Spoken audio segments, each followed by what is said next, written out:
Welcome to Pura Padel. Today we are with a very special guest coming from the West Coast. Not really, he's coming from Haiti and very well known in Miami. He's Alessandro Bennett, the founder and CEO of Pura Padel. First a club, now is expanding and is one of our conversation topics. And we're very happy to have you. Welcome to Pura Padel. Thank you, Rosa, and thank you for having me on Pura Padel. Of course. So who is Alessandro Bennett? We need to know a little bit about you. I'm a French Haitian. I was born in the south of France in Cannes. Grew up in Haiti, a little bit in Miami as well. Now turned my attention to paddle, Yes. and that's what I'm persuading, and that's where I have everything focused on. Good. And how did you discover paddle? About maybe 6-7 years ago, I was introduced to it by a friend here in Miami, that good tennis player that started playing. There wasn't many clubs at that time, and we went to one club up north. I don't remember the name, and then started playing at somebody else's house in Miami Beach. I played a couple times, but I was a tennis player at that time, and then more and more that I was getting in. I think Wynwood opened and a couple other clubs opened in Miami, and I started playing more and more. And now, Now you're super engaged. Yeah, and I'm a little more than engaged now. But yeah. Yeah, you've devoted your life to paddle. And how is the process from just playing, enjoying, and say, okay, I'm gonna be part of this. I want to expand this sport in the US, and I'm gonna open a club. Well, it was not a planned process, to be honest. It was, tennis was my sport, transitioned to paddle, so I'm grew up into sports and everything, and just opportunity. It was mostly with a property that our investors had, figuring out what business could be done on the property, and then everything towards paddle, and seeing the boom here in Miami and all that. Yeah. And one thing led to the other, and now I open Here you in are. LA, which is another story, right? Yes, it's interesting because it looks like Miami is now the city that is like the trendsetter's place. Like Pura Vida went from Miami to New York. Paddle is like from Miami to the rest of the US. How is the LA community? Why did you pick LA? I was called there. Let's put it that way. I didn't pick LA. LA picked me. Good. My partner and very good friend Karine that lives up in LA, kind of like a lot of places in the US now. He's a young entrepreneur looking to play paddle. They didn't have much options, and I think there was only one club open at that time, and they were very very new as well. Yeah. And yeah, he knew I was working on the project down here in Miami. I had a little more advanced experience into the project itself. I went up there to visit him. I went back a week later to visit a location. 2 weeks later, we were signing a deal and moving forward with that project. So Wow, but yeah. to me, there's something very special that says a lot about the momentum in the US and what's going on also, let's say, in a new commerce business revolution somehow, which is the retail crisis, right? Or what's going on with the malls. And you're part of that change too, because you were the first club that was inside of or on top of a mall. Yeah. So that sounds very lateral thinking, and now it looks obvious. How is that? It all starts with the real estate. I mean, it all starts with you wanting to find the perfect location to build your club, and not being able to find in these hotspot cities. So somewhere like in LA, real estate is something that is very tough and very expensive. So then you get pushed to think outside of the box. And that's what he did. He thought outside the box. It took him quite a while to pitch the mall to the ideal. In California, the mall was like, didn't even know what paddle was. Is it pickleball? Is it platform tennis? Is it something else? And so pitching and all that, explaining to him what the sport is. It's very new, but very mature outside of the US. And so today it seems obvious, that move, but it was not too obvious at the beginning. Yeah. And this takes me to something that is always like a hindrance when you want to build paddle in a new place, not just in the US, which is the permits. How did you handle with that? How did you, not just to convince the owner of the space, the property, but also something new in an area that is well populated? So the permits were our biggest challenge, I would say, so far. We opened with the mall under what they call a special event type of permitting. Good. So it was not too much explaining to the city itself what we were doing, but then we got shut down. Okay, happens. And that was, for a startup and all that's pretty tough. But then you get into the planning and explaining and convincing. You have to have the permit expediters, you have to have the consultants, you have to have the people that are that know how the city works and know how to communicate with the city. Yeah. And for them to understand what you're doing. And I mean, hopefully with more clubs opening throughout the US and more time passing and more landlords understanding that people are looking for properties for paddle and that it's a real business. It's not just something that's going to disappear in a year. There's going to be more confidence and more understanding on that side. I get it. And let's say you go, you find a place, you build a court, which is not easy, right? Like to me, I think there are not enough people building the court, so there's sometimes some delay since you buy them, but then you have to build them. Who's going to install them? Yes. Yeah. How is that process too, and also the opening? I mean, good thing for me, I live in Miami. Good. So like I said, when we did California I was already quite advanced into my business plan. It was about finding the location, but already knowing what to do. So long story short, I flew out my team from Miami to go build it in California. Good. There's nobody today. There's in California, there's no court maintenance. Yeah. That means if you have an issue today, and we've had issues with the courts and the glass and this and that, it's you gotta call. You gotta figure it out. Yeah. Because there's not a company you can just call, be like, hey, my paddle court has a problem, come fix it. It's still very early, very new. Miami, you have pretty set team and great people installing for a lot of the clubs. Yeah, there's kind of an ecosystem already built here. And you see, like one of the guys that work with us, he's traveling all over the US. Yeah. I see him on Instagram every 2 weeks. He's filming a new club, everywhere in the US. So he's the guy that everybody calls. Yeah. So there's quite a demand for it for sure. I think so. And once you open, is the kind of candid idea like if you build it, they will come, right? But it's not true. So how did you attract people and build a community there? We threw a very big party. We threw a very, very big party. No, I mean, LA, if we're talking about LA specifically, LA has, there was only one club, but there's, I think, about 20 private houses that have paddle courts. So there is a small private paddle community. There is a knowledge about it. Yeah.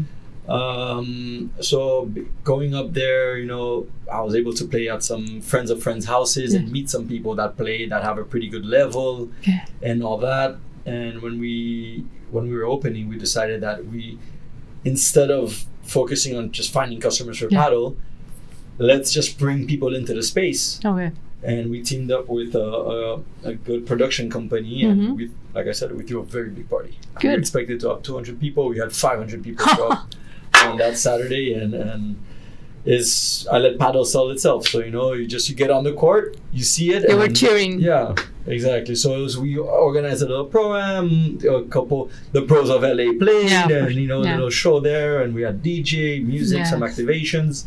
It was all good, and that kind of gave us the little push. But thinking about the private houses, I'm sure that the people that have a court in their house are also willing to go to a club and play because they can play with different people or have like mini tournaments with 3 courts at the same time. Something like that is something that they cannot do in their places every day. So also making them feel like this is your club and then you can have your court is important somehow. Of course. No, I mean, it's not only that. Even if you have the court at your house, the more you play, the better you get, the more you're looking for a challenge. Yeah. You want to play, let's say you have 4 friends, you keep playing with the 4 friends. Yeah. most likely you will stay at the same level. Yeah. But you feel like you got a little bit better, you want to work on your forehand, you might want to take a private lesson with a coach. The coaches sometimes go to the houses, but sometimes they come to us. Or you, like I said, you want to challenge yourself. You want to play a high level tournament. So the clubs are bringing now the USPA tournaments that you can sign up, as long as you're the level to play.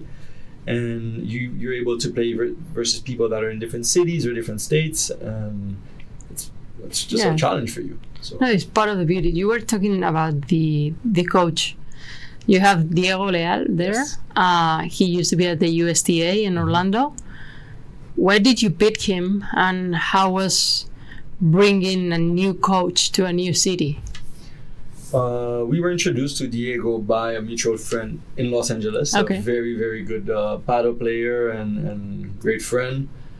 And he came to LA. We were looking for a head coach, CPO as they call it. Mm-hmm. And with his rap sheet already was already great. He was working under Marcos Del Pilar, which is the godfather of paddle here in the US. He was working on the USTA, so he had all of the certifications, and he's also a certifier as well, so he can certify coaches. So that's only for me thinking long growth and how can this guy grow with us within the company as well. So all of this came to mind, and he's just a great guy. We connected the first day we met. Yeah, and since then, that's it. Yeah, he's been with us, and it's a very big part of the club. Like he carries our name, So, and also you need to fill some gaps. I mean, as we were saying the other day, is no one works in Miami, no one works in LA, like that. But how do you attract people to those that are not peak hours, like the valley hours? How do you do that? Because it seems easy to have a club full from 5 p.m. to 10 p.m. Mm-hmm. But the rest of the day, you also need to have people playing or getting lessons. How do you do that? Well, I think that's the biggest challenge. So when you open a club, you work on your peak hour first. Like you said, you work on the afternoon. That's the most logical thing. The after work, that's where you're going to get filled up the fastest. Then you start working towards the weekends, understanding how the weekends work. It's mostly mornings, and then you do have the late afternoon sessions. Mm-hmm. You start focusing on that, and then you transition to your weekdays in the mornings. Mm-hmm. So for us, it's working a lot with. It's not just selling the court. That's the hardest thing to do, but it's selling programs. So selling clinics, selling activation, selling we call like an after-school drop-off. Good. So that's tailored to the parents, usually the women that drop off their kids. And we check around at the school at what time is the drop-off. We start this clinic 30 minutes later. So you kind of tailor around that, and you market it towards that. During the summer, it changes during the summer. We just had the summer pass now. So people, not that I feel like they had... it's not college students, so it's not like they have the summer off. It's still work during the summer, but you feel like people are on vacation, so they can maybe a little more lenient on taking off of work, coming to play during the day and all that. But it's so tough. I'm not gonna sit here and tell you that we're full from 8 a.m. to 11 p.m. Not at all. But the tough parts are from 10 to 3. So we're trying different things and different types of programs for that. What are the learnings that you have after almost a year with Pura Padel? Like the key learnings, like you think, I didn't know this, and now I feel this is a key aspect that I wasn't aware of before doing this. That question can go so many different places because I've learned so much, and what I thought I knew in so many different aspects of the business is not the same. I think one of the key learnings, not everything is about money in the customer's eyes. So it's not because you offer a court cheaper than somebody else, or not because you give away free clinic that is going to fill up the court or fill up people. It might be some marketing strategies, but it's really on the service that you offer. And for us, this business, besides being a paddle club and sports surrounded business, it's also like a hospitality business. Yeah. So it's serving your customers and their customers' needs and figuring out what that is. It's not always the money. it's not because it's cheaper that they want. Yeah. They're looking for quality. They're looking for experience. They're looking for great coaching. Yeah. And I would say a warmth when they come to your place. Yeah. Because you can have two clubs right next to each other. Yes, there's a court availability. Clearly, there's all these little aspects, but it's not because one of them is $30 an hour and the other one is $20, that the 20 is going to get filled up faster. If you're offering something different. So I've learned that more and more. You're thinking, I was thinking more financially all the time before, but now we realize, okay, we have to stick behind our brand, stick behind the product that we're selling, and in being consistent in that sense. Oh, that's super important, because many people is like X amount of hours, X amount of players, that's the rent and that's it, and that's all the math. And yeah, I mean that's good when you have two clubs. When you have 30 clubs around you, you have to differentiate yourself from them, you know, because then it's who's better at doing something else. Yes. You know, so. And attract people. You have one club. How many courts? 3 courts. 3 courts. But I think there's something coming close to us. There's something coming in Florida, yes, close to us in Miami. That was our original plan, was to build on a property that we have in Doral. Some challenges left and right with the city, with the planning and all that, so we're not quite there yet. Okay. But you know, for me, I take these things. It's a good lesson learned, and with that, LA happened, which was not expected as well. So we're also focusing on expanding in California. So we're kind of creating a whole group over there. Wow. And really studying the market there and the different locations with the malls and outside of the malls as well. We have a new location that's coming soon. Ooh. Will be announced soon. You will come back again. I will come back to announce it. But that's gonna be on the West Coast. But same type of 3-court club also And talking about the one in Doral, it's going to be indoors, I guess. How many courts? Yes. It's a Pura Padel too. Is your brand everywhere? So far, everything that we're doing is on the Pura Padel.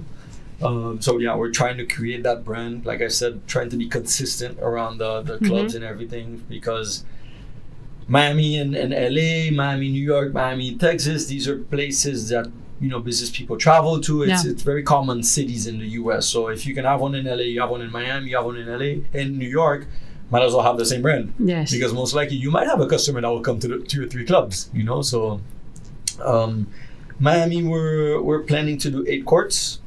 We're planning to have it covered. Excellent. Of course, it could translate to either full-on warehouse or hybrid virgin, which is kind of like a canopy style covering that you see a lot in Europe. And all the good things, so the hospitality side, the food and beverage, we're thinking doing some studios for some yoga, Pilates, etc. That's great. And thinking about the brand, here in the US we have like Paddle House, Reserve, also Ultra, which are expanding. On the other coast there is the Tacticas. We start to see kind of an ecosystem of big brands trying to conquer the space. Or Marcos with Excel Paddle, he has already 2 Padel X clubs to us opening in Boca.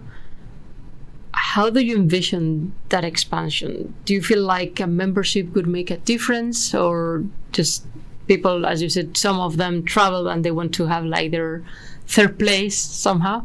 How do you see that trend, and how do you position Pura inside that? Well, first of all, you mentioned, like you said, you have the Reserve, you have Paddle House, Winwood, Paddle X. Yeah. Even though they're all paddle clubs, they're all, for me, not all of them are the same. Yeah, very different. Yeah. So very different business model, I think. Reserve is working, I think, is off the back of Paddle is working a lot on the branding side and the brand Reserve. Yeah. Which, from what I understand, they're going to be expanding into other things, so like into the wellness industry overall. So that's great itself, and it's a lot of the clubs I think are members only, so they have that ecosystem. Then you have clubs that are more accessible. You have Ultra maybe that are like bigger campuses, focus on just having a lot of courts and all that. And I think Tactica itself is mostly partnered with tennis centers, so building paddle courts in there. So it's not really a club on its own, but it's an extension of an already sports facility. So there's, like I mentioned, there's different types, different points.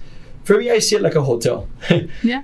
You can be on South Beach, just 20 hotels right next to each other, you know. At the end of the day, they're all selling a room to stay, but each of them is a price point, a different price point, a different clientele, a different vibe, a different luxury as well. I mean, some of them are ultra luxurious, some of them are more family oriented, some of them are more business in and out. So you have different types, and that's where I see paddle. So it doesn't matter there's so many different companies or so many clubs around. Everybody's going, not everybody, but there are different ways of that people are getting into. So Pura, I feel like we're trying to position ourselves. We're trying to be strategic with our locations. We're not a members only club. We don't plan on becoming a members only club. I mean, for now we don't plan this. Can't see the future, but we want to be accessible to everybody, but also to remain to keep this quality. So we're really focusing not only on the paddle, but what is the aftermath of paddle. What do you do when you're done playing paddle? What if you come to our club and you are part of, not you don't have to be a member of our club, but to be part of our community? What are you used to getting from us? What events are we throwing every month, and what activations are we doing? Do they align with what you already like? You know, so it's not only if we're doing an event and we're selling our space, it's not only just for the financial part of it. I mean, the brand that's going to be within our space, are they aligned with our brand? You know, are they aligned with what we're selling in our community and our wellness and all that too? So that's kind of what we're seeing and what we're trying to go to. But you know, it's we're still in a phase. You know, we're a young child discovering ourselves as well. You know, I'm not going to tell you that we have the exact straight line. We're trying to understand too what we're doing. And where we're adapting and also like pivoting in some aspects.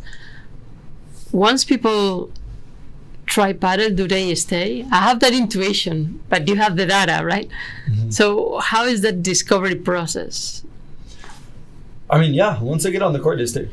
I mean, that's pretty. I haven't seen a customer, and I've asked, you know, if through the data, how come this guy never came back? Oh no, he was just traveling. He was visiting LA, you know, or even if you don't see him or her at our club, but if you go to another club, because we know we go around the clubs, we do inter clubs together. We'll get into all that, but so he might be playing to another club because it's closer to his house, you know, but he's still in paddle. You know, even if we were the person to introduce the person, which is great.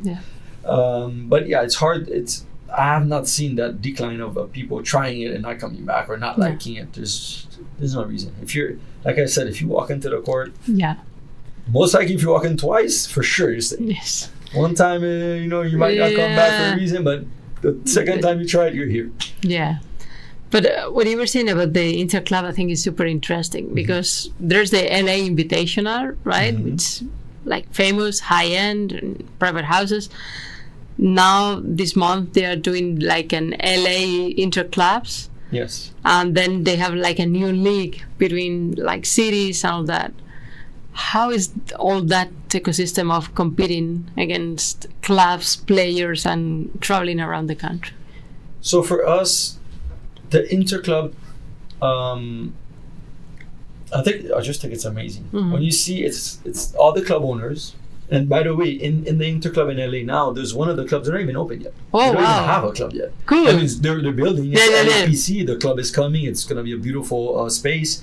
But they're not even open. And wow. They want to be part of that. Yeah, we brought them in. They're part of the club, which is amazing. And just to show that how us owners, we're here to collaborate, to create more awareness for the sport itself and to grow it, but also create this competition between us. And it's super fun. So it's like the last 2-3 weeks, we went from announcing it. We went from when I'm saying each club, you know, because we're doing it together, to now announcing it to our community, who's playing for who. Because you have players that are playing at 2 clubs. Now, who are they going to choose?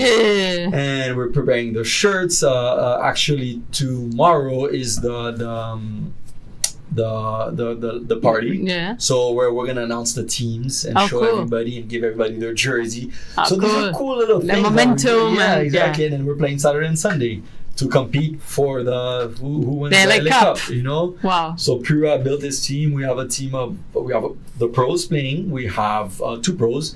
We have 2 mixed division 1, so Okay.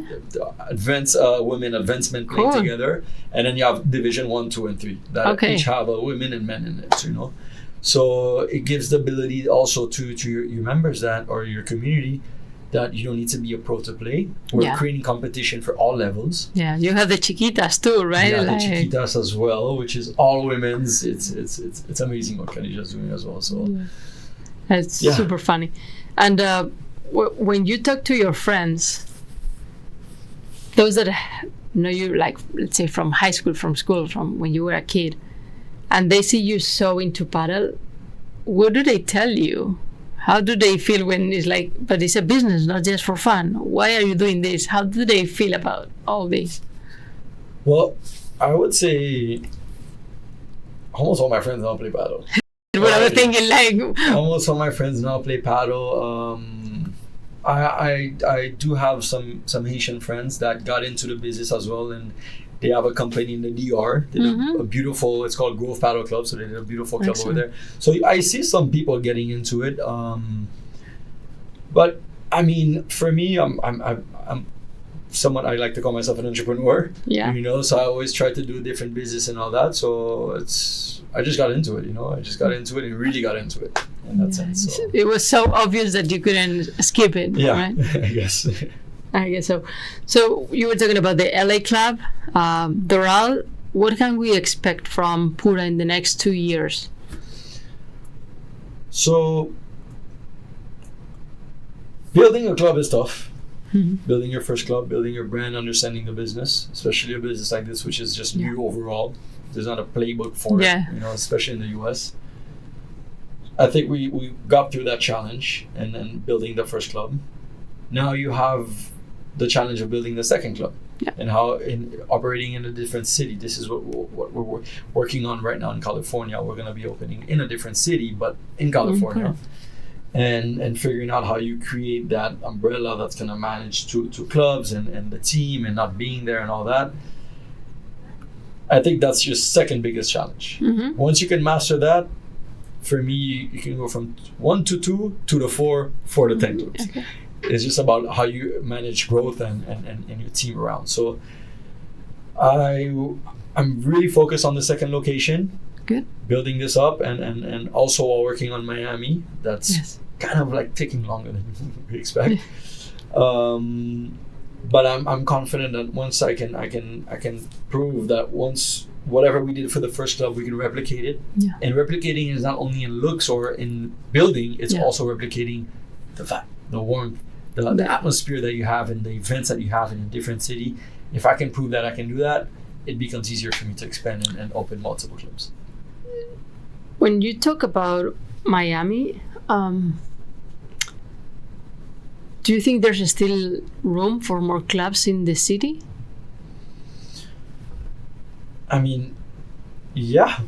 I sometimes forget what Miami is and what South Florida is, you know, because I call everything Miami. But I feel like there's Miami, there's North Miami, there's Kendall, there's Doral, these are still different. But for me, everything is Miami. Yeah. Miami is there's a lot of clubs concentrated from, I would say, downtown and then going up north. Yeah. That means you have downtown, you have midtown, you have Aventura, those areas, and then going north of I-95. So east and north of 95, there's a lot of clubs, which I feel like all of them are doing pretty well. You might have 1 or 2 clubs that I guess those operators jump the gun, really low ceilings and all that, where people now that have a knowledge of paddle, they see the difference and they're like, okay, that's not going to work. Yeah. But a well-constructed club and a good operator and good energy in that club, I see they've been working well. Now, with this geolocation, I myself will not build a Pura here in terms of, like I said, I-95 east going up north because I feel like there's already enough and more coming. But there are there's a lot of underserved places in Miami, South Florida. There's nothing in Coconut Grove or in Coral Gables. In Coconut Grove, but there's nothing in the Gables, and there's nothing down south. There's nothing in Kendall. There's nothing in west of Doral and all that. So, or even if there's one club, there's space for more, depending on what you're doing, So, there's a lot of space in Miami, just not in these 5 miles. That there's already 20 clubs. No, there's something I really like in conversation that is like talking about the clubs, but we're not talking about, for example, the Pro Padel League or the Premier Padel, or those to me are different business. Mm-hmm. And I think a club creates a community and an ecosystem itself that lets you do lessons, like selling goods, like the palas, the rackets, the events for brands, without the need of getting into something that is more like media, broadcasting, and show business somehow, right? That I feel like the US is getting into that very quickly. Not sure if that's going to be profitable very quick or if it's part of what humans play, right? Could be, you can get the attention when you see Tolito Aguirre or let's say Galan on that, but then there's not a clear translation between that and what we play. Like, it's a big difference. I don't know if that benefits the club somehow. Well, I don't know if that's an answer to your question. To start anything for the sports, I think for the PPL to work at the Premier, I'm talking for the US itself. It's proven itself. Outside. For the US, people need to play to know what they're playing, to know what they're watching. Yes. Because I'm going to take an example, maybe cricket. I've never played cricket in my life. If I see cricket on the television, I'm going to pass it. I'm not going to watch it. I'm not interested to watch it. You understand? So now I started watching paddle when I started playing paddle more and more often, because I started understanding what they're doing and seeing the difference of levels, as you were saying.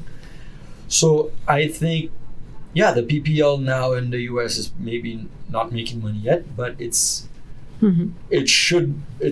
working well, and I think we're also growing very fast as the club operators to help promote that for them. That means creating more clubs, getting more people on the court, creating more players. Not that they're going to be playing in the PPL, but they're falling in love with the game. They want to follow that, yes. So eventually they'll start, because then it's all about you playing the game and then talking about the pro, and like, did you see what he did last night on TV or on Instagram and on everything, and then more and more getting into all that. So it's going to transition, but you need the tournament, you need the competition, because that's what drives also the young. Yeah, the people are willing to do that. I think you have 2 girls, 3 girls. How many kids you have? Oh, me? No, I have 1 girl, 1 boy. 1 girl, 1 boy. Yes. So when you see them getting into the court, how do you envision the future of paddle with like younger generations, people that are gonna be growing playing that sport? Well, we need to put a roof over their head, in a way. That's like you need to create like an ecosystem for that too as well. So I feel like if you want the sport to really advance in the US and you want to create professional paddle players that are going to be playing not only in the PPL but in the Premier Paddle as well, which is where the highest level of paddle is being played and dominated by Spain and Argentina. I would say those 2 countries, maybe some coming from France now, a little bit in Middle Eastern, but dominated by it's because you've been playing since they were kids. So you have to give them that roadmap, that if you're gonna have a 6-year-old come into your club and want to become that, you have to show them what it is, but also make sure that you have the clear roadmap on how to become that. Because a lot of the kids now are coming from either tennis and trying paddle because maybe the parents are playing paddle. Tennis is a very established sport in the US, so you can have a 5-year-old start or 6-year-old. So I still think 5 and 6 are very early to fall in love with the sport. It becomes more of a chore for them. I didn't want to go. It's like it's tough, I think. Very hard. But once they start, there's a lot of academies for tennis where there's nothing like that for paddle. So maybe it starts, slow with an after school program and so on and such, but hopefully it grows into college as well. Yeah. Because you need to give them that base as well. So if they're going to college and they're very good at paddle, there needs to be college paddle to play. Because the same way there's college basketball and college tennis and college football. I think that's going to be key. Once there's scholarship for paddle in college sports, it's going to change that. Because people are going to be willing to put their kids into that and grow and compete and go around, have the experience to not just the scholarship, but traveling around the country to compete and all that is super engaging. It's talking about this, you realize how far you are comparable to another sport. Yeah. You're very far from that. We're even though you're in Miami and it's blowing up, you're still very early into the paddle world here. I don't know if that happens to you when you want to travel. You pack your paddle, the racket, and you check where there's a court, where you're going. No, for sure. And there are no courts here. Why? And you start feeling like you missed that part. Yeah. I went to a country during the summer and I mean, it's not that there wasn't any courts, but there wasn't any courts close to me. I had to go play tennis. That was the closest thing to me. So I was happy to go play tennis, but it's not the same. It wasn't the same. So there's still a lot of places. There's no paddle, So you realize how privileged we are here in Miami. I'm from Madrid, so in Madrid it's even easier. Definitely. It's cheap, good experience, and super fun, really good lessons. So I can feel the difference, even though Miami is great for the US. Mm-hmm. There's still but I think every 6 months in Miami we can feel like we are going up. There are more like the league, the National Paddle League, before they tried to do it and there weren't enough carts. Now it's really national all around the country. So I think the US is growing very fast. No, yeah, you see the evolution, you see the know-how as well. Because again, like I said, a lot of people that are in paddle today it's so new that everything is being built from scratch, basically, It's not like it's a company from France that came or a company from Spain that came to open a club. It's entrepreneurs that are most likely from different backgrounds. You have a couple of them that actually have a paddle extension knowledge or background, but a lot of them don't. I don't. You didn't. Now you do. But now I'm learning. So it's you can see there's a big learning curve for a lot of the sport itself. Like everybody's learning as they go and as they build. Super important. I mean, I'm not scared. It's the US, and the US are shown to be when they want to get something done. They get it done. They go. Yeah, they go getters. No, for sure. They're mission driven in the US. So when people stick to something, they go for it.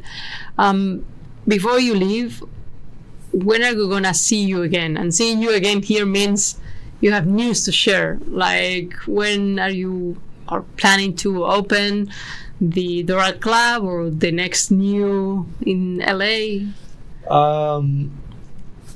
The new club in California, we're planning to announce very soon, maybe to open by early next year. Good. Yeah, so end of Q1 next year. Good. I hope to be back with more news and more information. I feel like we can continue talking about this for the next 3-4 hours for sure. And about the sport itself for sure. More to share. So thank you, Alex. Thank you, Rosa. My pleasure. Thank you for having me. Of course.